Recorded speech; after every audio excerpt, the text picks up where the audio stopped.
Good afternoon दोस्तों।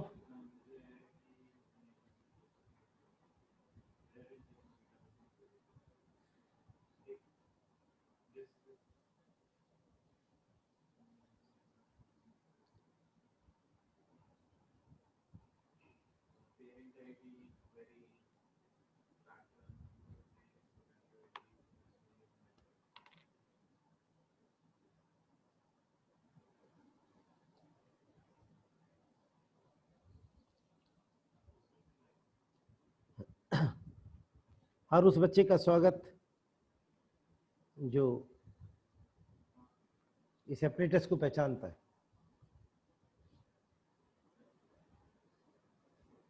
जो ख्वाब में देखता है कि मैं कभी ये वाला एप्रेटस पहनूं।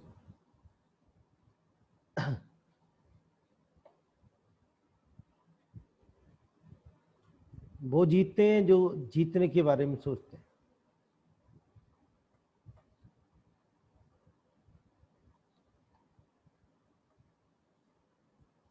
जिन्हें कितने, मैं से बताऊं, more than 1000 successful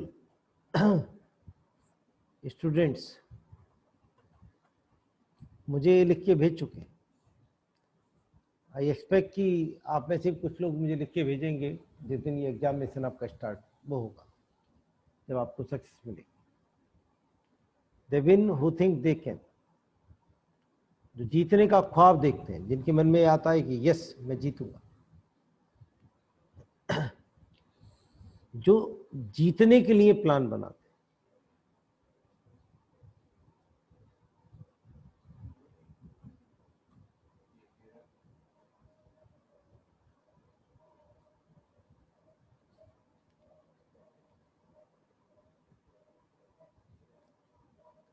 no need to write in chat, chat पे लिखने की जरूरत नहीं है, लेकिन क्या सच बताइए, क्या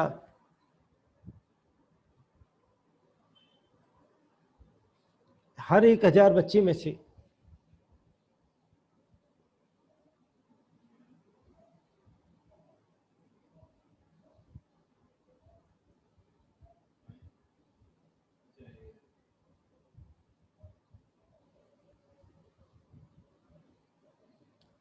हर 1000 बच्चों में से कितने बच्चे ऐसे होते हैं जो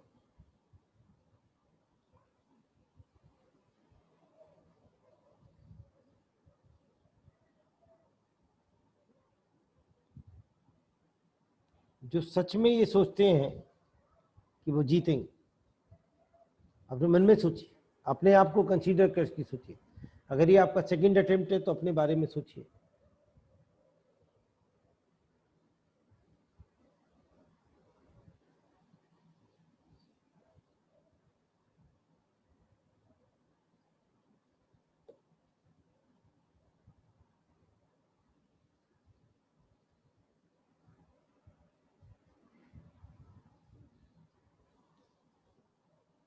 बहुत थोड़े से ऐसे बच्चे होते हैं।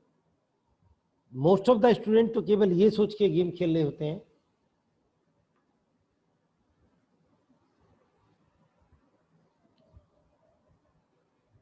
Now come to the plan.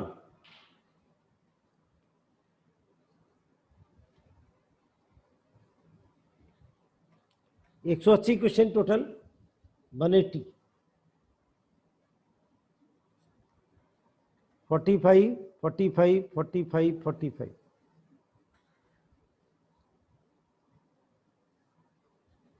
Zoology 45, botany 45, in total biology, chemistry 45, physics 45,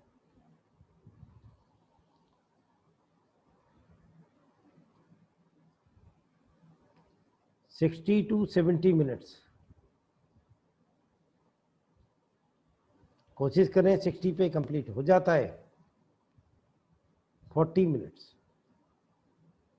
maximum, इससे कम रिमेनिंग।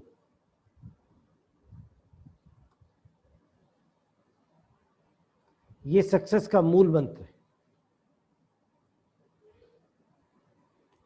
प्ले टू विन, जीतने के लिए खेलें।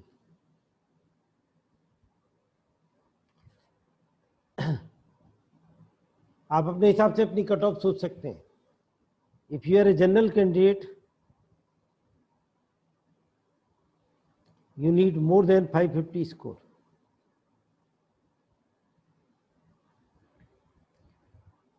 ये 550 स्कोर आ सकता है केवल कब, जब आपके 560 मान लो तो 140 क्वेश्चन करेक्ट होते हैं। 180 क्वेश्चन में से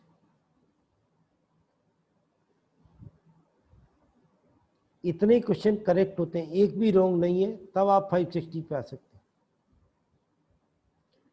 just remember we have to, मैं जनरल कैंडिडेट की बात कर रहा हूं, आप अपने हिसाब से अपनी कट ऑफ सोच सकते हैं। Remember we have to play to win.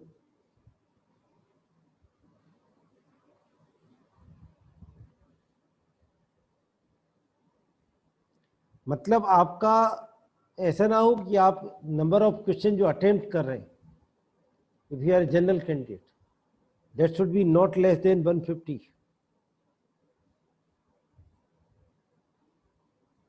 ये 150 क्वेश्चन से कम अटेम्प्ट नहीं होने चाहिए। अगर आप नंबर ऑफ क्वेश्चन जो अटेम्प्ट कर रहे हैं वही आपके 130 हैं, तो आप वहां पे क्यों गए थे? किसी की बर्थडे पार्टी में सेलिब्रेट होने करने थोड़ी गए थे। आपने कहा जी मुझे तो अगली साल तैयारी करनी है, इसलिए मैं देखने गया था। आप कहाँ खेलने कहाँ रहे हैं? You are not going to win, you have to play to win. आपने कहा सर तुक्केबाजी करूं क्या मैं, जब मुझ पे क्वेश्चन आता नहीं तो क्या करूं?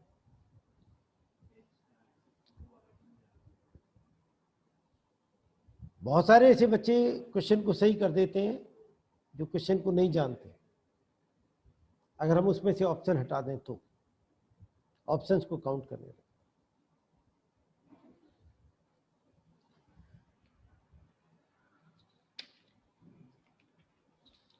जैसे नीट, उसमें जेई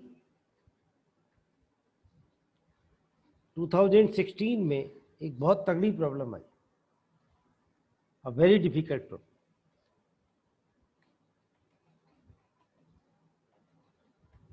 मतलब जेई के हिसाब से डिफिकल्ट प्रॉब्लम।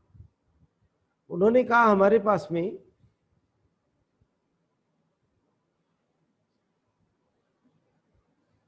आप लोगों ने इसे क्वेश्चन को किया होगा, 2 क्लास के दोनों का वॉल्यूम सेम,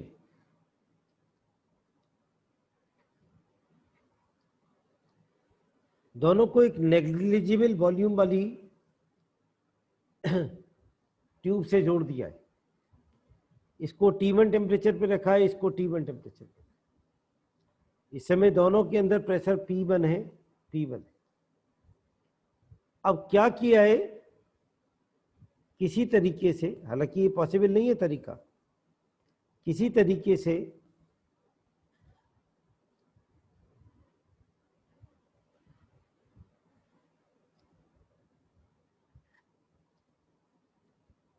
ये तो हमने T1 पे ही छोड़ा, इसका टेम्परेचर हमने बढ़ा के इंक्रीज रेज टू T2। अब दोनों में प्रेशर फाइनल हो गया, P फाइनल। उसने पूछा P फाइनल क्या होगा, उसने कहा T1 is raise to T2, T1 से बढ़ा के T2 कर दिया 1 का। अब इसमें पहला ऑप्शन था P final equal to 2P1 T2 upon T1 plus T2। दूसरा ऑप्शन था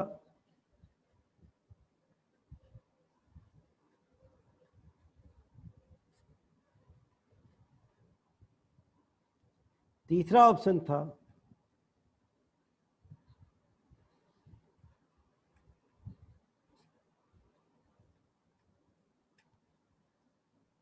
और चौथा ऑप्शन था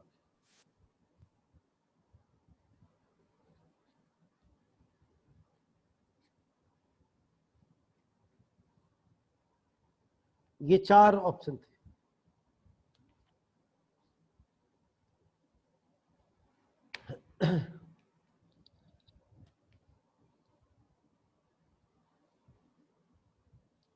अब इस क्वेश्चन को जब करा सॉल्व किया किसी बच्चे ने, तो उसने इसके इनिशियल मोल निकाल लिए टोटल। उन्होंने कहा गैस बाहर नहीं निकली, ना गई ना आई, तो इनिशियल मोल इस वाले फ्लास्क में पीवी इक्वल टू एनआरटी होता है, n equal to PV upon RT, पी1 बी अपॉन आरटी1, प्लस इस वाले फ्लास्क में पी1 बी अपॉन आरटी1। और ऐसे ही यहाँ पे फाइनल मोल्स निकाल दिए उसने, ये बराबर रहेंगे वैसे। तो जैसे P2, P फाइनल को P2 लिख रहा हूँ, B अपॉन RT1, क्योंकि इसका टेम्परेचर तो T1 है, P2B अपॉन RT2, और इन दोनों को इक्वल कर दिया, और उससे आंसर उसका A आ गया। ये सॉल्यूशन था जो 1 मिनट ले सकता था, 1 मिनट से ज्यादा का। अब किसी दूसरे बच्चे ने कैसे किया कि जब टेम्परेचर बढ़ाया है, T1 से T2 पहुंचा, तो सर्टेनली प्रेशर बढ़ेगा, तो P final should be greater than P1।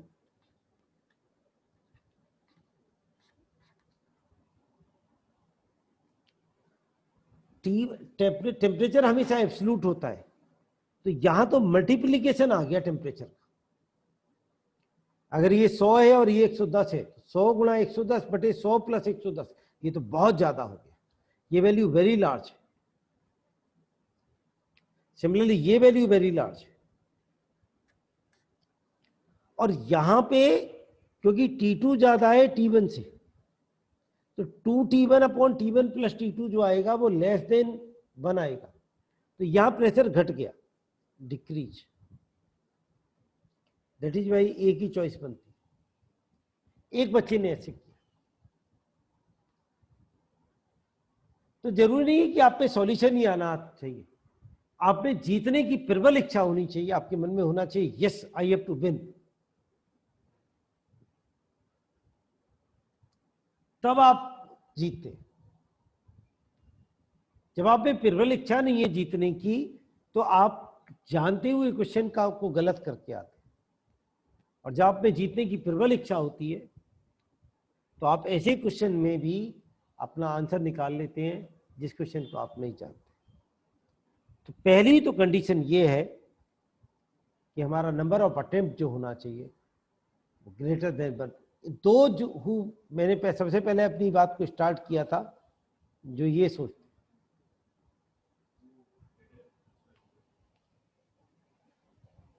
जो चाहते हैं कि उनके गले में स्टेथोस्कोप पड़ जाए। तो सबसे बड़ी बात है कि आप अगर जनरल कैंडिडेट हैं, आपके मार्क्स 140 क्वेश्चन आपके कम से कम करेक्ट होने चाहिए। अब that is possible only when your attempt is greater than 150, 150 से ज्यादा।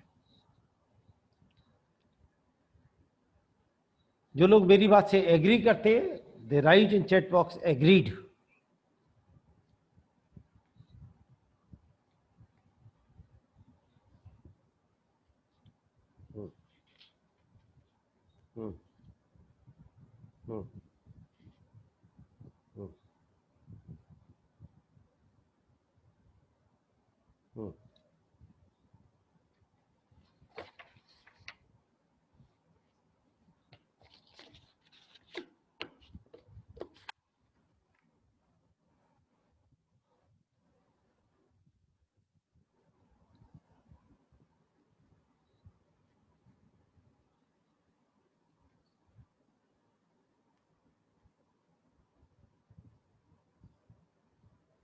मैंने वो स्टोरी आपसे शायद शेयर की होगी, मैं बहुत ज्यादा वो स्टोरी सुनाता हूँ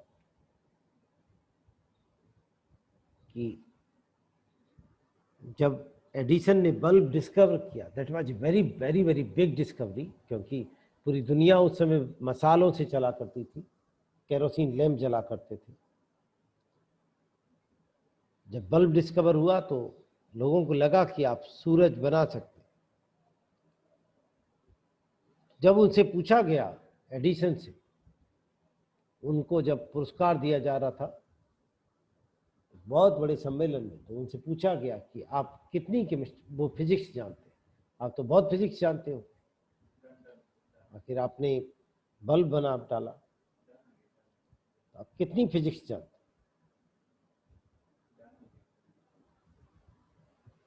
तो दोस्तों उन्होंने क्या किया, अपना हाथ,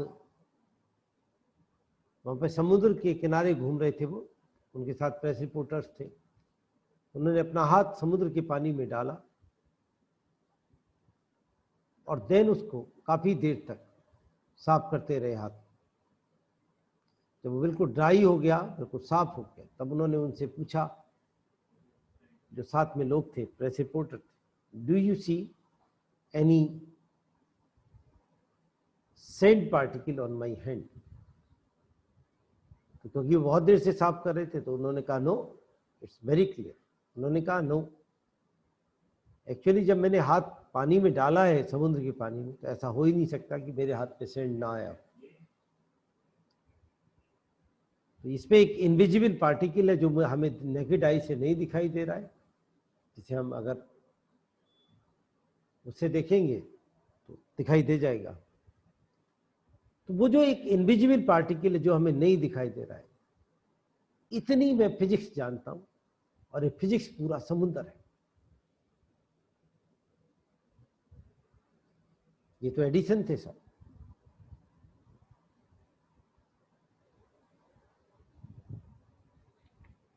तो एक इस दुनिया में जो ये जानता है कि उस पे कम आता है,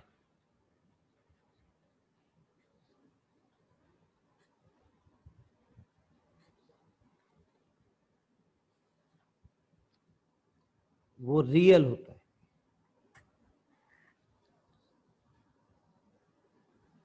जो ये सोचता है उस पर सब कुछ आता है,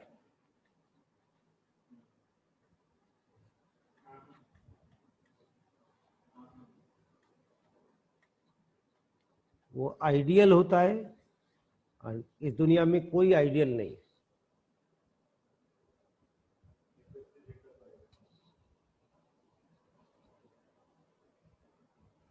तो अगर आप ये सोचते हैं कि आप पे ये वाला टॉपिक नहीं आता है,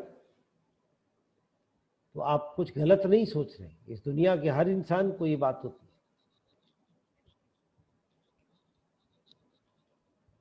हर इंसान को ये बात। हमें उतना जानना होता है जितना जरूरी होता है, और समय के साथ हम सीखते चले जाते हैं।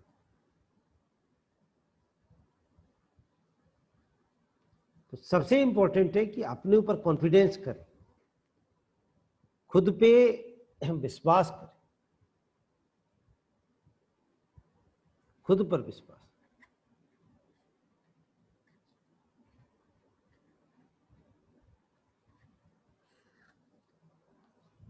जब हमें खुद पे विश्वास होता है तभी हम जीत सकते हैं। हमको मन की शक्ति देना, मन की शक्ति का मतलब होता है हम केवल और केवल केवल अच्छा सोच सकें। मन, साइंस में मन क्या है ये तो बड़ा मुश्किल है डिसाइड करना। ब्रेन और हार्ट दोनों का मिला जुला संग। You are not allowed to unmute please.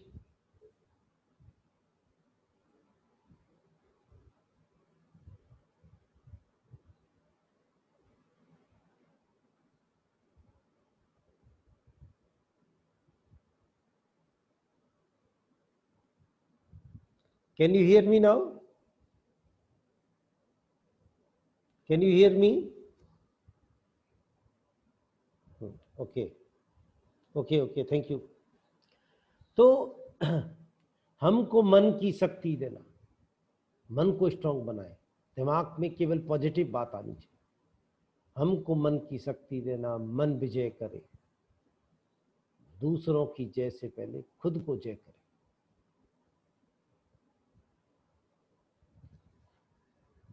सबसे पहले अपने पर विश्वास कीजिए, खुद पर। आप 100% श्योर होने चाहिए पहले कि मुझे डॉक्टर बनना है।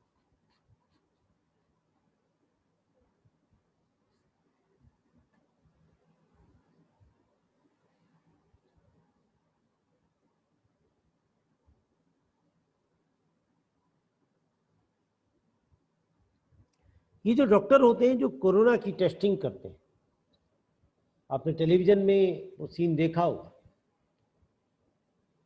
एक बड लेके उसकी नोज से और उसकी ईयर से, उसके टंग से सैंपल कलेक्ट कर रहे हैं।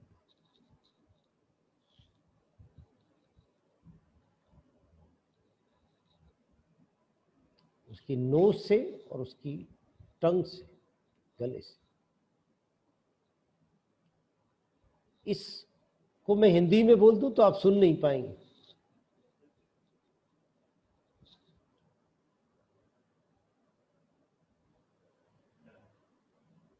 आप लोग सुन नहीं पाएंगे, ऐसा सेंटेंस हो जाएगा। ये ईश्वर के दूत होते हैं।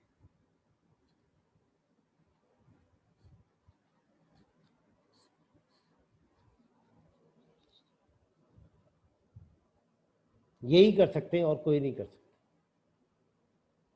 आपकी नोज से कोई सैंपल कलेक्ट कर ले, आपके बहुत सारे रिलेटिव्स ये काम नहीं कर सकते। आपके गले में से कोई सैंपल कलेक्ट कर दे, आपके बहुत सारे रिलेटिव ये काम नहीं कर सकते। अभी तो उन्होंने सैंपल कलेक्ट किया है। After that what will they do?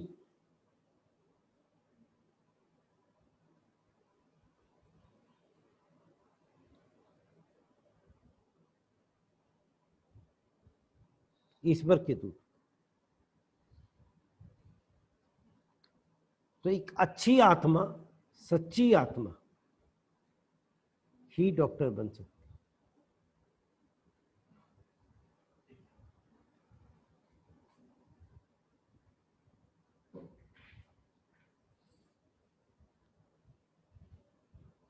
आप तभी डॉक्टर बन सकते हैं जब आप सच्चाई से वाकिफ हो। सच, आप दूसरे के लिए अच्छा सोचें।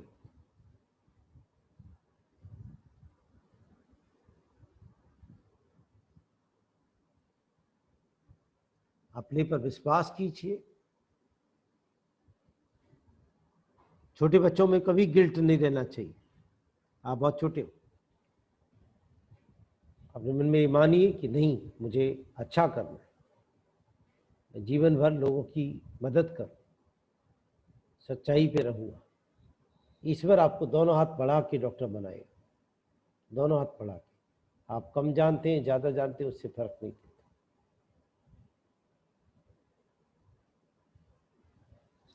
एक बच्चा था, यहीं पीछे विवेकानंद नगर में रहता है, बहुत पतला, मैं उसे पतलू कहता था।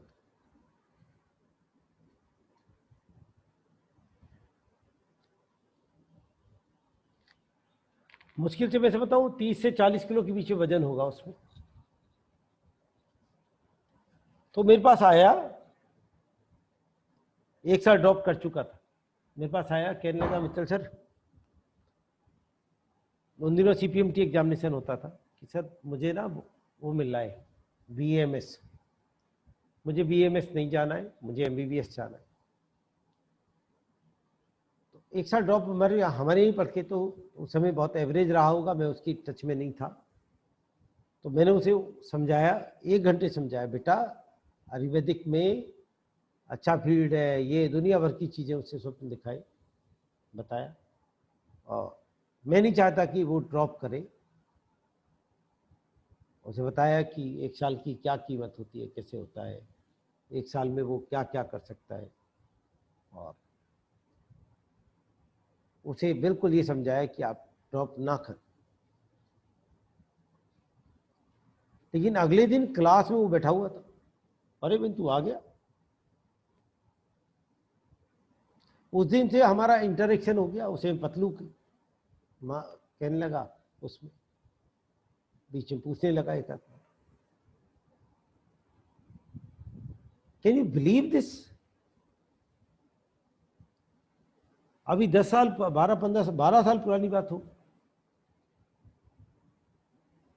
उस बच्चे के पास में Banaras Hindu university, BHU, AMU, Aligarh Muslim university, KGMC और AFMC पूना, इन चारों में से एक सेलेक्ट करने का ऑप्शन था जब मेरे पास आया।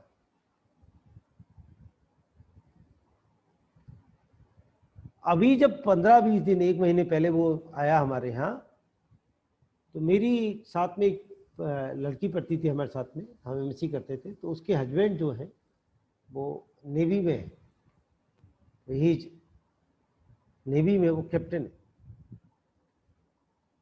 तो मैं उससे पूछने लगा, मैंने कि भाई तुम कैप्टन कब बनो? तो वो हंस पड़ा।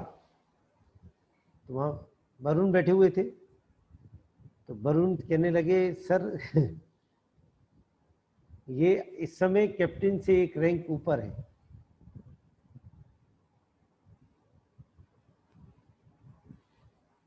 इन द एज ऑफ 28, 29, 30,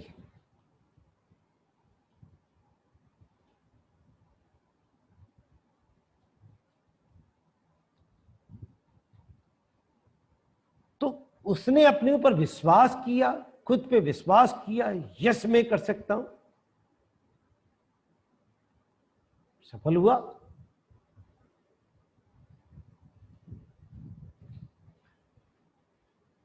जब हम खुद पे विश्वास नहीं करेंगे तो हम सफल कैसे हो पाएंगे?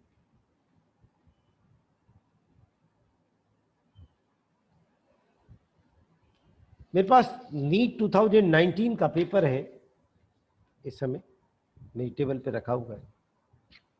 देखते हैं पेपर में क्या वजन है, क्या मांगता है पेपर, क्या सच में। इसमें पहला जो क्वेश्चन है, आप लोगों ने अभी भी जल्दी में पेपर लगाया होगा, अब मित्तल सर के साथ लगाइए, देखते हैं। इन्हें पहला क्वेश्चन दे रखा है, उसने N2 gas plus 3H2 gas gives 2NH3 gas, ये रिएक्शन दे रखी है, और उसने पूछा है कौन सा ऑप्शन करेक्ट है। 4 ऑप्शन दे रखे। केमिकल काइनेटिक्स का क्वेश्चन है। पहला ऑप्शन है dN2/dt equal to minus DH2/dt 1/3, ऐसे कुछ, ये सॉरी इसमें 2 आ रहा है, ऐसे कुछ गलत ऑप्शन जैसे होते हैं। हमें से कितने लोग ये सोचते हैं कि इस क्वेश्चन को अगर मैं टफ को 10 देता हूं और इजी को 1 देता हूं, तो हमें से कितने लोग सोचते हैं कि इसको मुझे 1 से ज्यादा देना चाहिए? जो सोचते हैं 1 से ज्यादा देना चाहिए इसे, वो जरूर लिखें चैट बॉक्स में। जो सोचते हैं मुझे इसे 1 देना चाहिए, वो ना लिखें।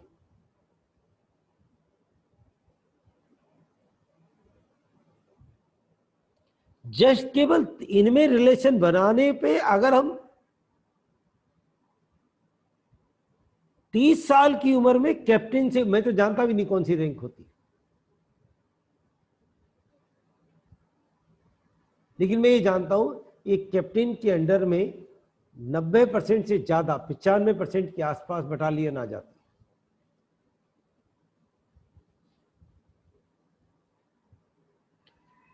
मेरे पास सेकंड क्वेश्चन है इस समय। उसने कहा non essential amino acid among the following is.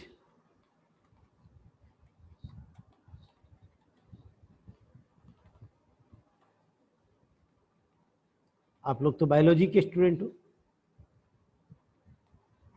अभी अभी NTA का पेपर हुआ था, उसमें भी क्वेश्चन था, और उसने पूछ लिया इनमें कौन सा नॉन एसेंशियल है, कौन सा एसेंशियल है।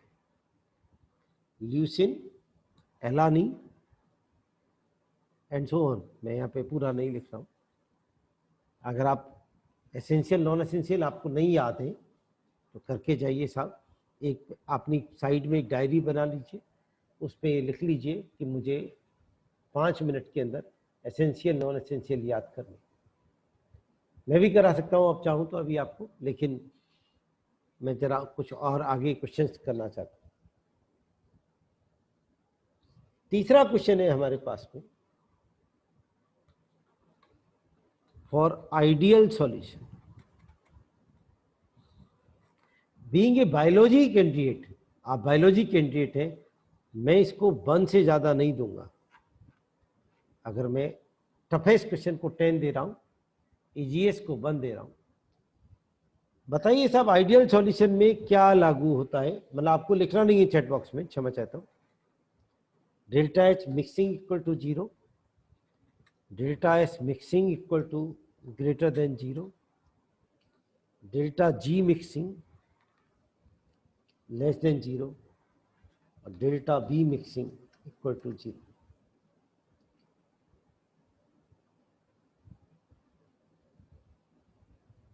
नहीं, उन्होंने कहा डेल्टा जी 0। हम जब पढ़ाना शुरू करते हैं तो हमेशा ये कहते हैं कोई भी सॉल्यूशन हो, चाहे वो आइडियल हो चाहे वो नॉन आइडियल हो, डेल्टा एस मिक्सिंग हमेशा ग्रेटर देन 0 आती है, delta G mixing less than 0 आती है, क्योंकि वो हमेशा स्पॉन्टेनियस प्रोसेस होता है, एंट्रोपी हमेशा बढ़ती है, except gas plus solid. Gas और सॉलिड, गैस और लिक्विड आपस में मिलके जो हेनरी लॉ लगता है गैस इक्वल्स, वो एक ऐसा है जहाँ पे delta G delta H S mixing less than 0 हमेशा एंट्रोपी बढ़ती है। अगर हम लिक्विड इन लिक्विड की, normally ideal non ideal liquid in liquid की बात करते हैं तो हमने साफ साफ लिखवा, पहला टाइम लाइन लिखवाते हैं इस बात को कि डेल्टा एस एंट्रोपी हमेशा बढ़ेगी और गिब्स फ्री एनर्जी हमेशा घटेगी। स्पॉन्टेनियस है तो गिब्स, और फिर आपको देखना पड़ता है कि आइडियल है तो डेल्टा एच 0, नॉन आइडियल है तो उसमें पॉजिटिव डेविएशन नेगेटिव डेविएशन के हिसाब से, नेगेटिव में डेल्टा एच नेगेटिव होती है, कितना आसान होता है याद रखना, डेल्टा बी नेगेटिव होती है, पॉजिटिव में डेल्टा एच पॉजिटिव होती है, डेल्टा बी पॉजिटिव होती है। यहां से आप एक क्वेश्चन का एक्सपेक्टेशन रख के चल सकते हैं 2020 में, एक क्वेश्चन यहां से मत कर सकते हैं, वो आपसे कह सकता है क्लोरोफॉर्म और एसीटोन को आपस में मिलाया, बताइए कि आपको बताना नहीं है, मैं तो एक जनरल पूछ रहा हूँ, बताइए कि उसमें डेल्टा एच और डेल्टा बी के साइन क्या होंगे, डेल्टा एच डेल्टा जी और डेल्टा बी के साइन क्या होंगे। या उसने कहा एनिलीन और फिनॉल को आपस में मिलाया, what would be the sign of delta H delta G delta H delta B. आपको ये मालूम होना चाहिए कौन से सॉल्यूशन पॉजिटिव बनाते हैं, कौन से नेगेटिव, कौन से आइडियल होते हैं, ये आपको मालूम होना चाहिए। अगर आपको नहीं मालूम तो अपनी कॉपी पे लिखिए टॉपिक नंबर 2 एनसीईआरटी में, बहुत 1 या 1.5 पेज के अंदर एनसीईआरटी में तीनों की उसमें उसी से आएगा क्वेश्चन। आइडियल में पॉजिटिव और नेगेटिव के दोनों के एग्जाम्पल देख लीजिए। अगर मेरे नोट्स हैं तो मैंने उसमें क्लियर कट लिखवा रखा होगा। फिर भी समझ में नहीं आए तो मुझे कॉल कर लेना, आधे मिनट में समझा दूँ। इस क्वेश्चन की आप उम्मीद कर सकते हैं।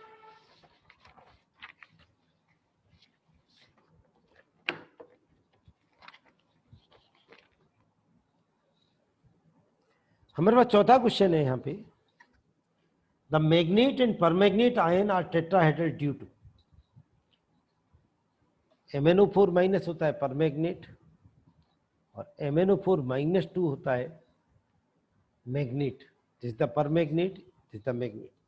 ये क्यों टेट्राहेड्रल होते हैं ये पूछा गया, वाई टेट्राहेड्रल।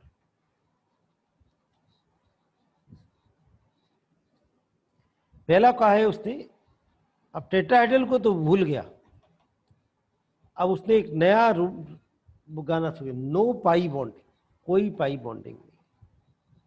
आपने MnO4 माइनस का स्ट्रक्चर जरूर बनाया होगा,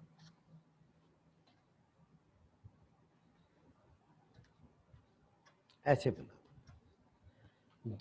MnO4 माइनस, एक नेगेटिव चार्ज है तो एक ऑक्सीजन पे नेगेटिव, बाकी सब पे डबल बॉन्ड बनाएंगे, and this is the D pi P pi. I hope आप समझते हो।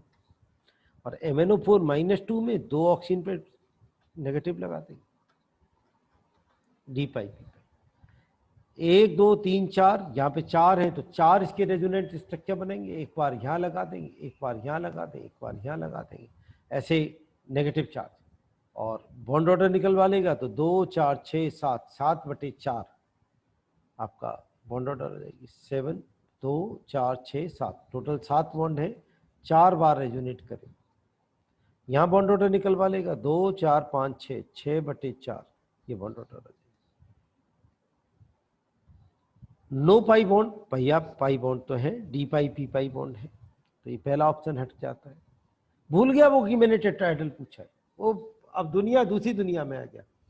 द पाई बॉन्ड दूसरा लिखा है, the pi bonding involve overlap of P orbital of oxygen and P orbital of manganese. आप बताइए, ये तो दुनिया जानती है, D orbital D block element है, डी और इसका पी, सेकेंड पीरियड का हमेशा पी, डी पाई पी पाई, तो सेकेंड गलत हो गया। The pi bonding involve overlap of D orbital of oxygen with D orbital of manganese, भैया ऑक्सीजन में तो डी ऑर्बिटल होते ही नहीं, थर्ड भी हट गया। And the last one, the pi bonding involve overlap of p orbital of oxygen, yes, and d orbital of manganese, this is the answer। तो आप समझ सकते हैं डी पाई पी पाई बॉन्ड होता है। मैं इस क्वेश्चन को एक से ज्यादा पॉइंट नहीं दूंगा, देखने में ऐसा लगा कि शायद क्वेश्चन वो टेट्राहेड्रल क्यों होता है, पर सही मायने में तो छोटे छोटे बच्चे जानते हैं, कोई भी जानता है कि जब 2 सेकेंड पीरियड के एलिमेंट पाई बॉन्ड बनाते हैं तो वो पी पाई होता है। जब एक थर्ड पीरियड या फोर्थ या सेकंड से ज्यादा का कोई भी एलिमेंट पाई बॉन्ड बनाता है, सल्फर और ऑक्सीजन के बीच में डबल बॉन्ड बने, वो डी पाई पी पाई होता है। फास्फोरस और ऑक्सीजन के बीच में डबल बॉन्ड बने, वो डी पाई पी पाई होता है। अब मैग्नीज और ऑक्सीजन डबल बॉन्ड बनाए और वो पी पाई हो जाए, ऐसे कैसे हो सकता है? सेकेंड पीरियड और सेकेंड पीरियड के बीच में डबल बॉन्ड बनते हैं, सी डबल बॉन्ड ओ वो P pi, N double bond O वो पी पाई, लेकिन P double bond O, P double bond C, C एक से सेकेंड पीरियड से ज्यादा पीरियड का, थर्ड फोर्थ फिफ्थ का, और एक सेकेंड पीरियड का एलिमेंट हो, तो वो हमेशा D pi P pi. I hope अगर किसी को डाउट रहा होगा डी पाई पी पाई में और पी पाई में, तो मैंने उसको क्लियर कर दिया होगा। अगर आपका डाउट क्लियर हुआ है तो यस लिखिए।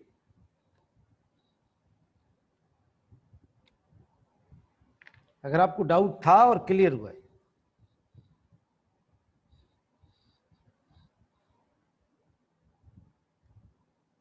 जी सर।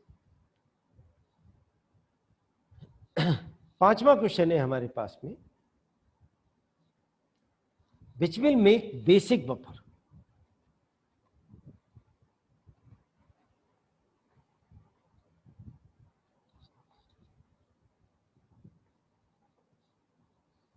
कौन इसमें से बेसिक बफर पर?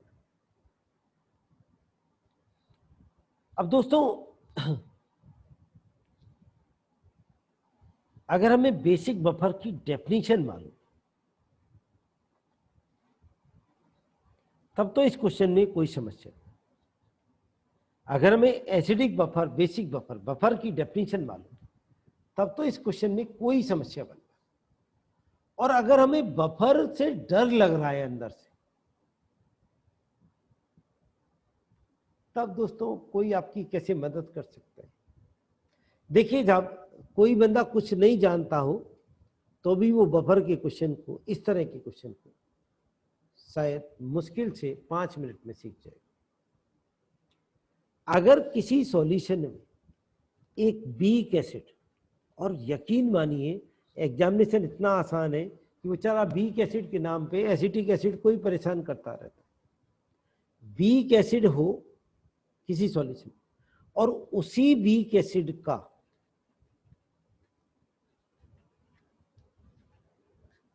स्ट्रॉन्ग बेस के साथ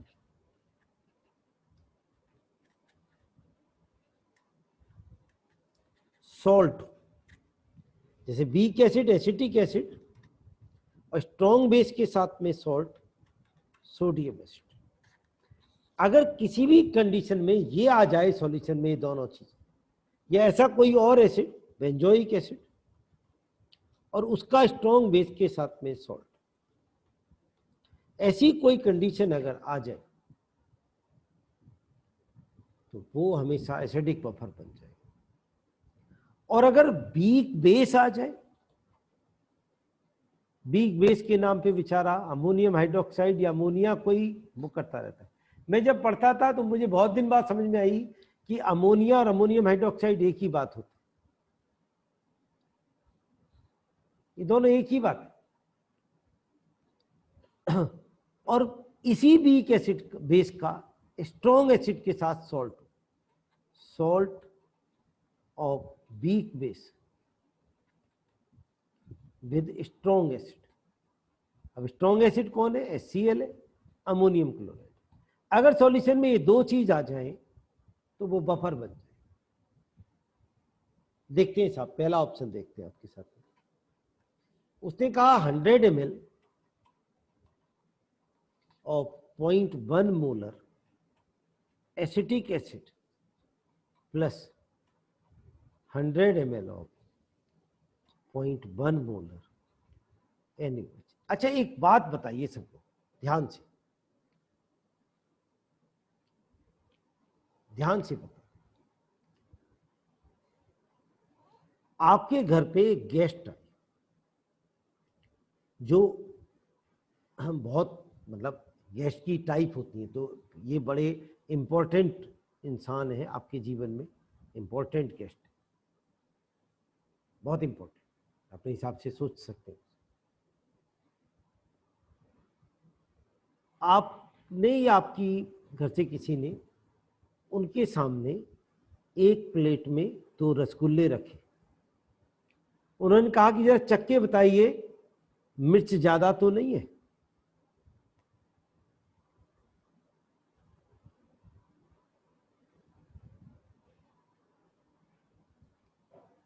मुझे बताइए चैट बॉक्स में उन गेस्ट को कैसा लगेगा,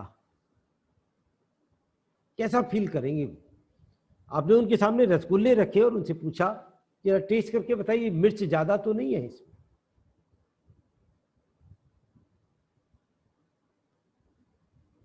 उनको क्या फील होगा? अपनी बेइज्जती फील होगी, गुस्सा आएगा उन्हें, या फिर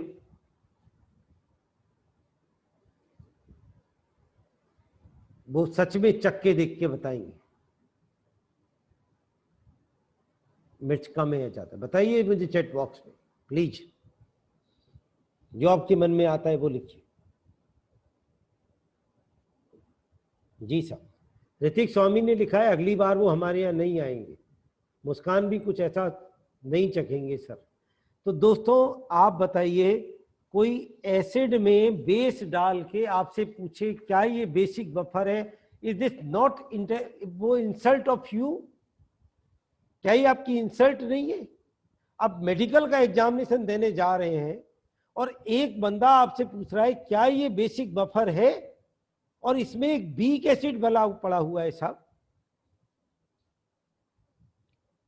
ये उससे भी खराब एग्जाम्पल है जो मैंने ऊपर दिया। आप सोच नहीं पा रहे होंगे कि मित्तल सर क्या थर्ड क्लास एग्जाम्पल दे रहे हैं। कोई रसगुल्ले को चक्के ये बता सकता है इसमें मिर्च है या नहीं है?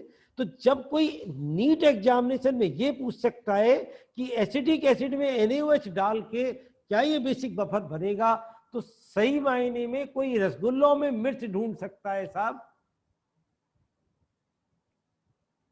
और हम दुनिया का एक प्रेस्टिजियस एग्जामिनेशन देने जा रहे हैं नीट, जिससे हमें डर लग रहा है। This is the quality of the वो क्या नाम है अल्टरनेट्स। आपको केवल ढूंढना है, आपको लड़ना है क्वेश्चन पेपर से।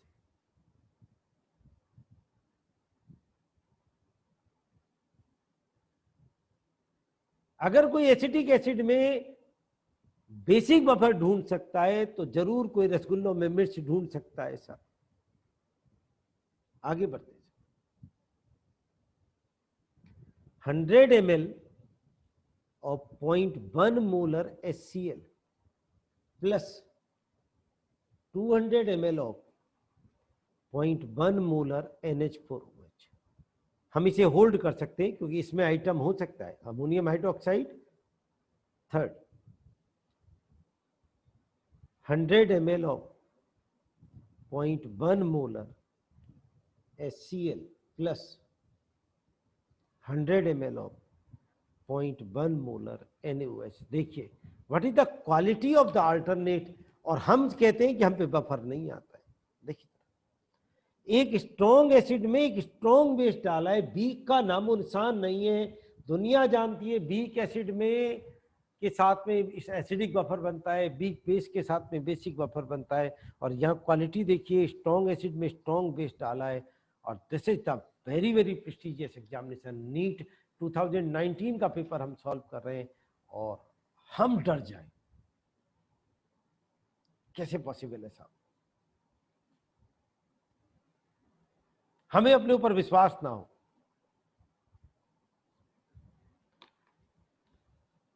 Now D option, this is 50 ml of 0.1 molar NaOH plus 25 ml of 0.1 molar acetic acid. Still you guys, आप सोचते हैं आप पे बफर नहीं आता है। एक मजाक उसने फिर कर दिया, सेम मजाक। आपकी बार रसगुल्लों की जगह वो गुलाब जामुन ले आया और पूछा प्लीज इसमें चक्के बताइए इसमें मिर्च कितनी,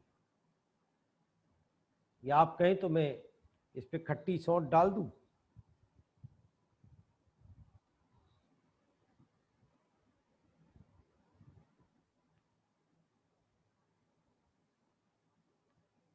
स्टिल आप लोग ये समझते हैं आप पे बफर नहीं आता है। बताइए कितने लोग समझते हैं इस बात को?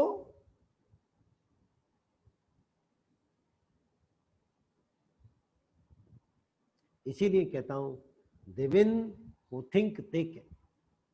वो जीतते हैं जो सोचते हैं कि वो जीत सकते हैं, और जो खेलने से पहले हार जाते हैं उन्होंने देखा बफर, अरे यार बफर तो मुझ पे नहीं आता, ईन वीन तोता तीन ले सी, ये झांक के देखा सामने वाले ने क्या लगा रखा है। नहीं,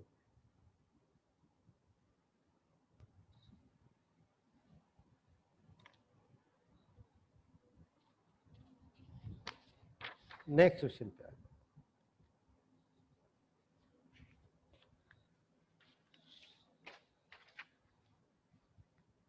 आप में से कुछ लोग ये सोच रहे होंगे कि मित्तल सर ने हमारे लिए प्लान किए हुए कौन कौन से क्वेश्चन डिस्कस किए हैं।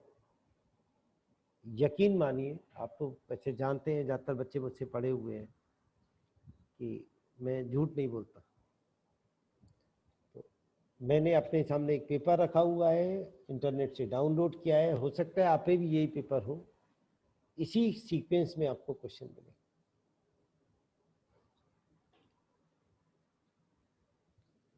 The number of moles of hydrogen molecule required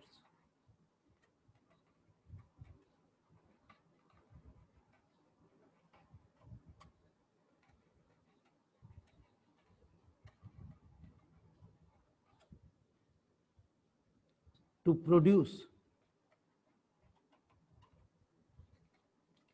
20 moles of ammonia through Haber process। मैं आपको लिख के दे सकता हूं इस बात को कि आपने पूरी क्लास 11th में कभी भी स्टोइचियोमेट्री में इतना थर्ड क्लास क्वेश्चन नहीं किया हो। आपका क्लास टेस्ट हुआ होगा, यूटी नहीं कह रहा, क्लास टेस्ट, तब भी वो आपको इतना थर्ड क्लास क्वेश्चन नहीं देता कि साहब हमें 20 मोल अमोनिया के बनाने हैं, कितनी हाइड्रोजन की जरूरत है? 2 के लिए 3 की जरूरत पड़ती है, 20 के लिए 30 की। Answer 30। And you guys think कि नीट में सिलेक्शन मुश्किल का। Now come to 7.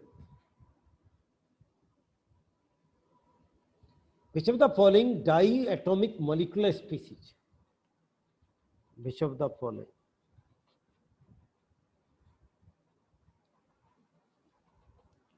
diatomic molecular species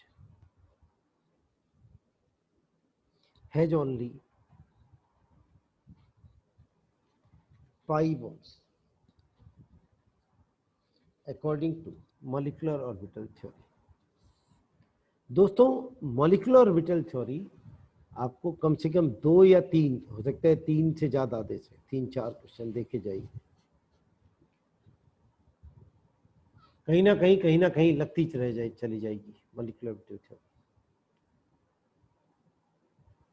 मैं जानता हूं आपको मालूम है इस क्वेश्चन का आंसर C2 है। क्यों इसका आंसर C2 है? अब मैंने मॉलिक्यूलर थ्योरी पे अब ये भी 1-1.5 महीने पहले आप लोगों के लिए एक क्लिप भी डाली हुई है। मैं उम्मीद करता हूँ आपको ये बात पहले मालूम होगी, नहीं मालूम होगी तो उस क्लिप को देखिए। बॉन्ड ऑर्डर आपको निकालना आता होगा। C2 में दोनों बॉन्ड पाई माने जाते हैं। क्यों दोनों पाई माने जाते हैं ये भी मैंने बता रखा है, आप भी जानते हो इस पर, एनसीईआरटी में भी लिखा हुआ। क्वेश्चन नंबर 8 है हमारे पास। द बायोडिग्रेडेबल पॉलीमर इज, बिल्कुल सीक्वेंस से चल रहे। क्या मजे की बात है, 2 बायोडिग्रेडेबल पॉलीमर्स के एग्जाम्पल हैं आपके सिलेबस में, ओनली 2। ये बात आप अपनी मदर को बता देना, फादर को, तो यकीन मानिए वो सर पकड़ के बैठ जाए कि 2 एग्जाम्पल हैं साहब, एक PHBB और एक नाइलॉन 2 नाइलॉन 6।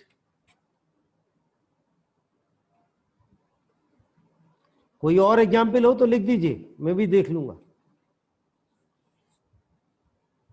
केवल 2 एग्जाम्पल आपकी क्लास किताब में है, PHBB और नाइलॉन 2 नाइलॉन 6। और लगातार क्वेश्चन आए पिछले 10 साल में, नीट एग्जामिनेशन में 3 बार आ चुका होगा question. Still you guys think कि the NEET examination is one of the toughest examination? अभी भी आप ये समझते?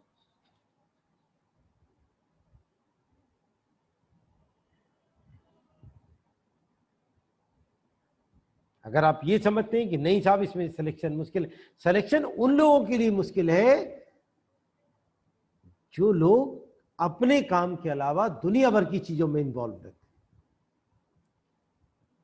अगर आप अपने काम को परफेक्शन से कर रहे हैं, अपने सिलेबस को पढ़ रहे हैं, अब इसमें सिलेक्शन, अगर सिलेक्शन मुश्किल होता, आप जानते हैं आप तो 30 से ज्यादा सिलेक्शन मित्तल सर क्लास देती है रोज, हर साल।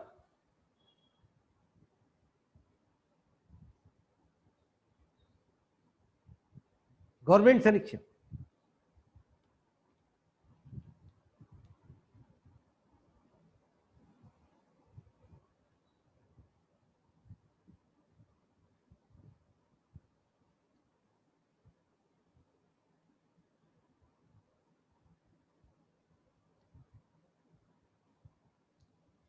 दो एग्जाम्पल हैं आपकी सिलेबस में, फिर भी अगर हमें दिक्कत आए तो आपके हिसाब केमिस्ट्री आसान होती है, ये सब उन लोगों की बातें हैं जो एक्चुअली एग्जाम देने इसलिए जा रहे हैं क्योंकि उनकी मम्मी चाहती हैं, वो नहीं चाहते कि वो डॉक्टर। अगर आप डॉक्टर बनना चाहते तब मुश्किल नहीं है।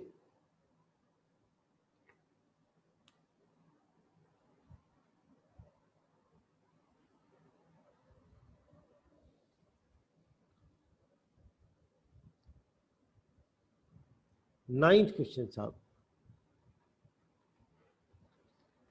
which of the following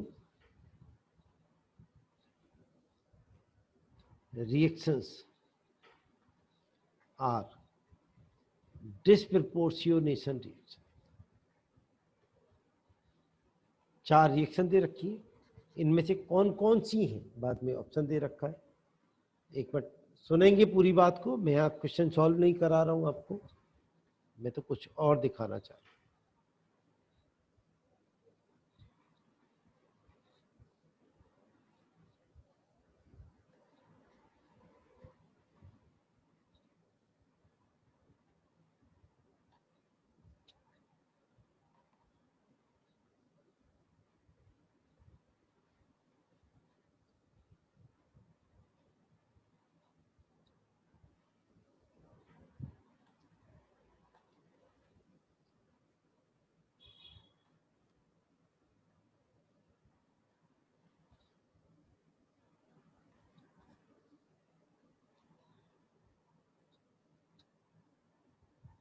quality question है, इसको मैं ज्यादा पॉइंट दे सकता हूं।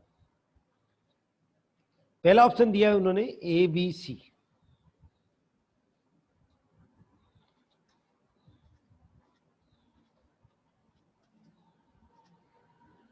दूसरा ऑप्शन दिया है ए सी डी,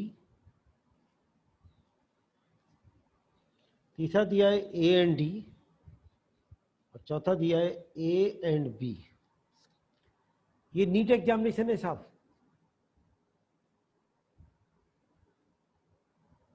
ए को तो आपको देखने की जरूरत ही नहीं है।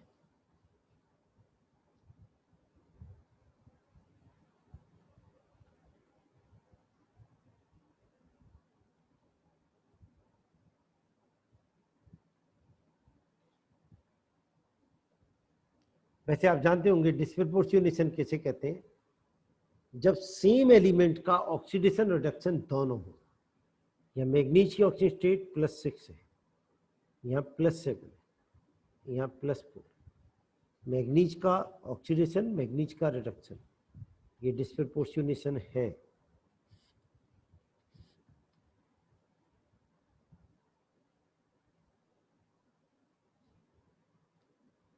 KMnO4 K2MnO4 में चेंज हुआ। यहाँ भी Mn की +7 है, यहाँ भी Mn की +7। ये डिस्प्रपोर्शनेशन नहीं है। क्या हमें चेक करने की जरूरत है कि D है या नहीं है? Do we require? Chat box में लिखिए, क्या हमें जरूरत है कि D है या नहीं है?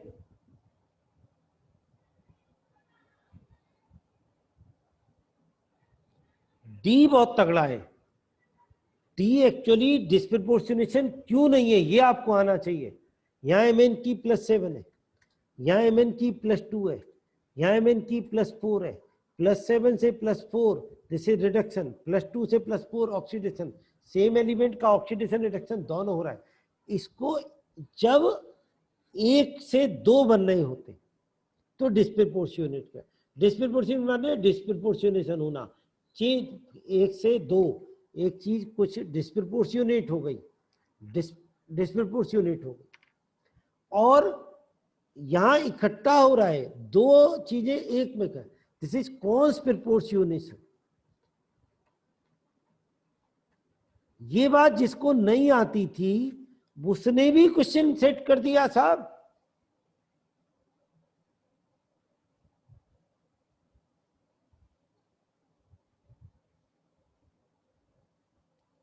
जिसको ये बात नहीं मालूम थी वो भी क्वेश्चन करेक्ट कर।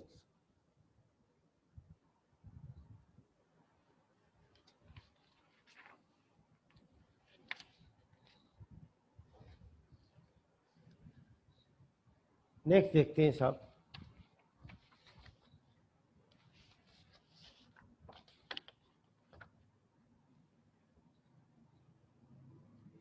Number 10, the compound that is most difficult to protonate.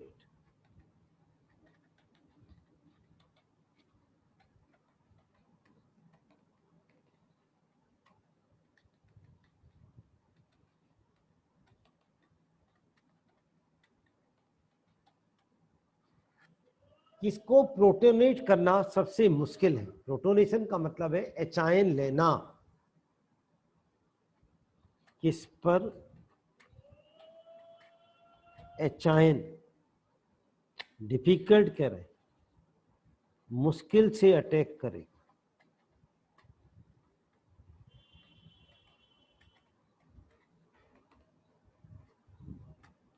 एचायन कौन लेता है? बेस लेता है। तो हम कह सकते हैं विच इज लीस्ट बेसिक। ये पूछो, पहला ऑप्शन ऐसे बना दिया उसने डराने के लिए, मीथेनॉल। दूसरा ऑप्शन ईथर, तीसरा ऑप्शन फिनॉल, चौथा ऑप्शन वाटर। बता सकते हैं which is least basic here? आपने कहा भाई साहब ये मीथेनॉल है, इसका पीके पानी से थोड़ा सा कम होता है, 15.6 के आसपास। ये तो ईथर है, तो एसिडिक नेचर शो ही नहीं करता। पीके मैं समझता हूँ 40 के आसपास होगा। ये फिनॉल है, पीके 10, और ये अपना दोस्त पानी पीके 15.7, विच इज लीस्ट बेसिक, मतलब मोस्ट एसिडिक।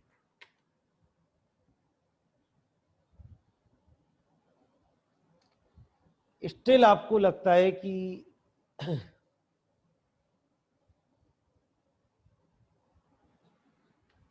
एक चीज और आपको दिखाऊं इस सेशन को खत्म करने से पहले। Question number 11, which of the following species is not stable?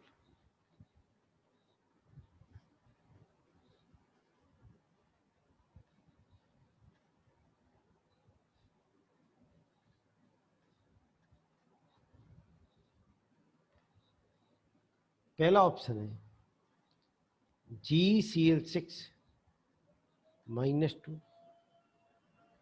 दूसरा है SnOH6 -2, तीसरा SiCl6 -2, और चौथा SiF6 -2। ये क्वेश्चन दिया उसने एनसीईआरटी, और ये तो बहुत बड़ी बड़ी बात बनाते, वो तो सॉरी क्षमा चाहता हूँ, दुनिया की कोचिंग सेंटर तो बहुत बड़ी बड़ी बात बनाते। जरा एक चीज दिखाऊं मैं अगर आपको,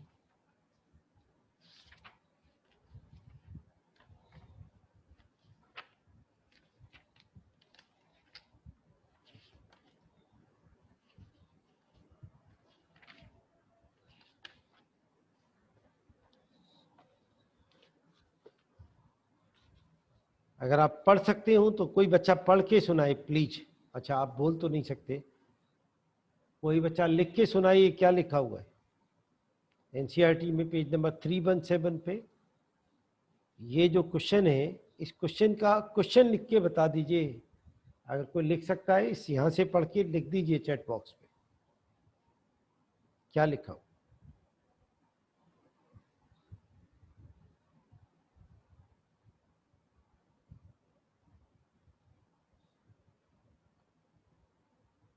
क्या आप लोग पढ़ पा रहे हैं?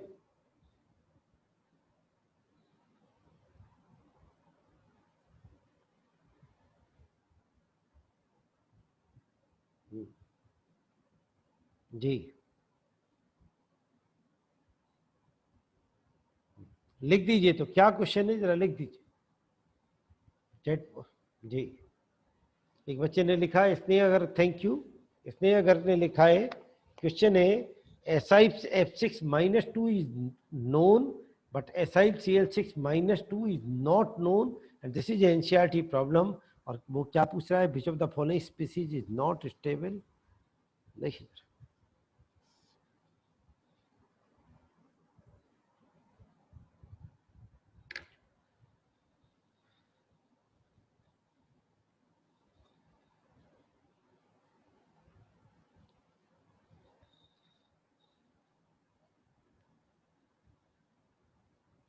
ऐसे ही एक और सेशन पे कल हम आपसे मुलाकात करेंगे, सेम टाइम पे सेम उस पर क्लास होगी। आपको लिंक मिल जाएगा, आप जब चाहेंगे, जो लोग हमारे साथ में जुड़े हुए हैं जिन बैच में हम लिंक शेयर करते हैं वहाँ से मिल जाएगा, नहीं तो आप मिस्टर वरुण को कॉल कर लेना। ऐसी ही एक क्लास के लिए मैं उम्मीद करता हूँ आपको एक क्लास पसंद आई होगी और आप जीतने के लिए खेलें। इट्स प्रॉमिस, जीतने के लिए खेलेंगे।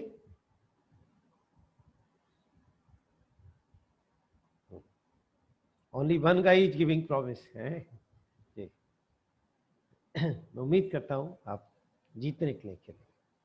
कल एक ऐसी और एक सेशन आपके साथ में, और फिर आपको नीट के बाद में आपसे बात करें।